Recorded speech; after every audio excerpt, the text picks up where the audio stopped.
যখন ফল ও ফুল প্রস্ফুটিত হয়, তখন সে নিজের কীর্তিতে অহংকার করে না, বরং বিনম্রভাবে নিজের ডাল নিচু করে, যাতে ফল সহজ সরলভাবে এই সম্পূর্ণ সংসারে পৌঁছতে পারে।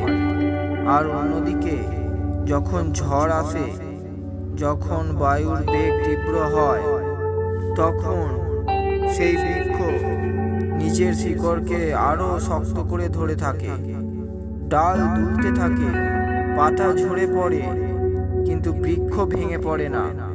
এটাই হলো জীবনের সার সত্য। সমৃদ্ধি এবং সাফল্যের সময় বিনম্র থাকুন। প্রতিকূলতা ও সংকটের সময় যতটা সম্ভব ধরার সঙ্গে জুড়ে থাকুন। সমাজ এবং এই সংসারের কল্যাণ করুন।